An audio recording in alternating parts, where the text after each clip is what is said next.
Students, welcome to the lecturer group. आज हम आपकी 9th क्लास की केमिस्ट्री की न्यू बुक से चैप्टर नंबर 7 जो कि एसिड बेस्ड केमिस्ट्री है उसके CRQs को सॉल्व करेंगे।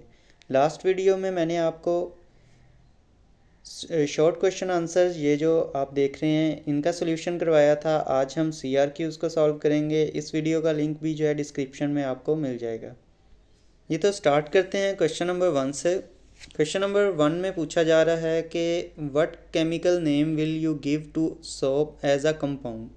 सोप को एज अ कंपाउंड आप कौन सा केमिकल नेम देते हैं? तो सोप जो है केमिकली नोन एज सोडियम और potassium salt of fatty acid.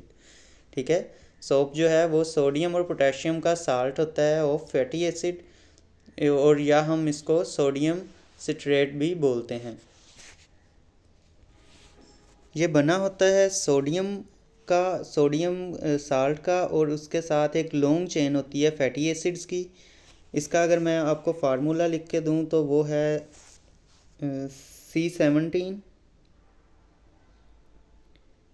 थोड़ा सा लिखना मुश्किल होता है यहाँ पे। H35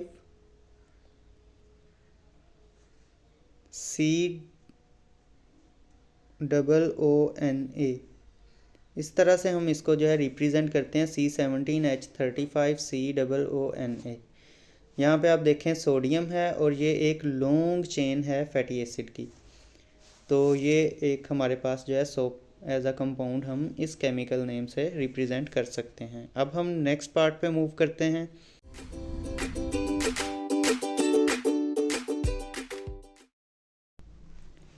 ये तो पार्ट नंबर 2 को अगर देखें तो इसमें पूछा जा रहा है in the presence of a drop of acid water is known to ionize as follow. Acid की मौजूदगी में वाटर जो है वो इस तरह से आयोनाइज होता है, H2O H plus sign and OH negative ion.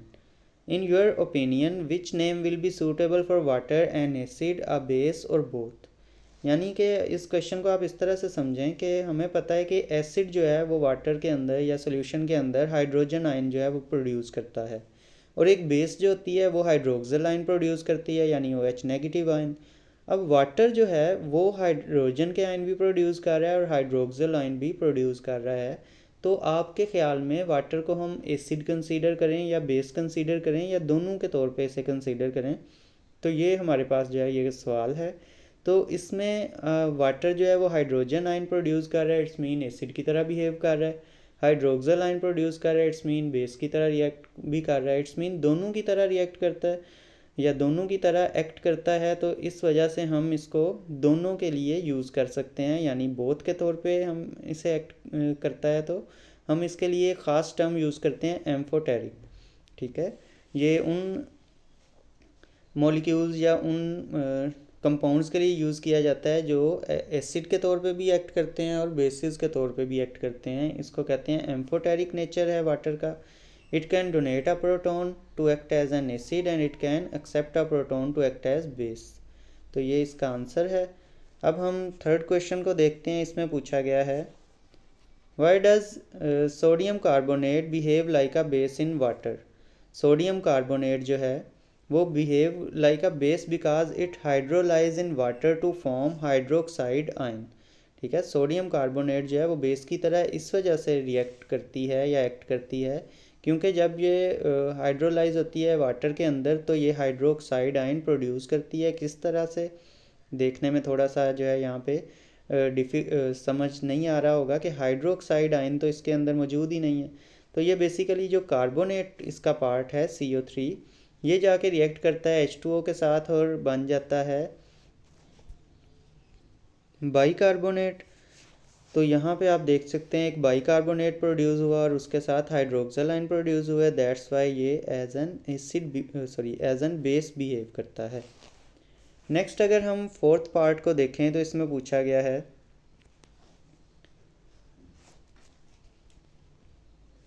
ये तो यहाँ पे पूछा गया है सोडियम बाइकार्बोनेट अ बेस और एन एसिड, यानी सोडियम बाइकार्बोनेट बेस होती है या एसिड होती है। तो इनके मैं कॉमन नेम भी साथ साथ बताता जाऊँ आपको। ये बेकिंग सोडा है, सोडियम बाइकार्बोनेट, और इसी तरह जो ऊपर हमने सोडियम कार्बोनेट पढ़ा है वो सोडा ऐश है, इसको सोडा ऐश भी बोला जाता है। तो ये भी आप अपने जहन में रखिएगा। जी, तो क्वेश्चन की तरफ वापस आते हैं। सोडियम बाइकार्बोनेट जो है वो बेस है या एसिड है, इसको जस्टिफाई करना है। तो sodium bicarbonate is an amphoteric compound just like water. अभी मैंने ऊपर बताया था एम्फोटेरिक कंपाउंड ऐसे कंपाउंड होते हैं जो कि एसिड के तौर पे भी एक्ट करते हैं और बेस के तौर पे भी एक्ट करते हैं।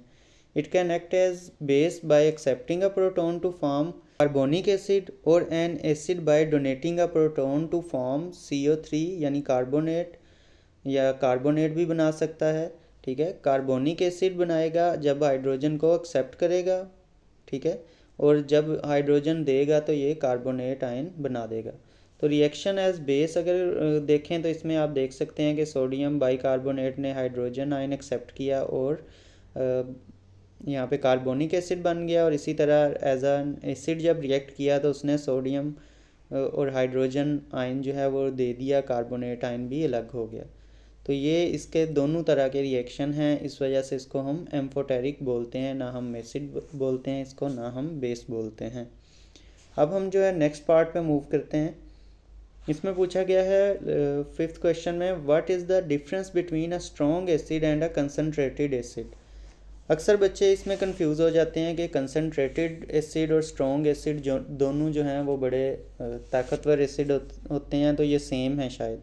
तो ये सेम नहीं होते। स्ट्रॉन्ग एसिड का मतलब है, स्ट्रॉन्ग एसिड को हम डिफाइन ऐसे करते हैं, ऐसा एसिड जो कि कम्प्लीटली आयोनाइज होता है वाटर में रिगार्डलेस ऑफ कंसनट्रेशन, यानी कि ज़्यादा से ज़्यादा, या आप इसको ऐसे भी डिफाइन कर सकते हैं, acid that produce more hydrogen ion when dissolve in water, उसको हम स्ट्रॉन्ग एसिड जो है वो बोलेंगे।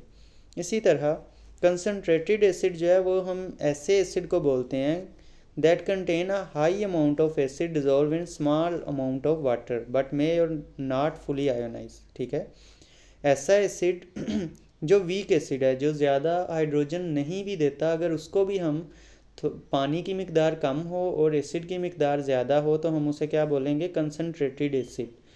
कंसनट्रेटेड आपने याद रखना है कंसनट्रेशन से रिलेट होता है, कि कंसनट्रेशन जिसकी ज़्यादा होती है एसिड की अगर वाटर के अंदर, तो वो कंसनट्रेटेड एसिड है। लेकिन स्ट्रॉन्ग एसिड जो है वो बिल्कुल डिफरेंट है, वो ऐसा एसिड है जो ज़्यादा से ज़्यादा आयोनाइज हो सके या ज़्यादा हाइड्रोजन आयन प्रोड्यूस कर सके।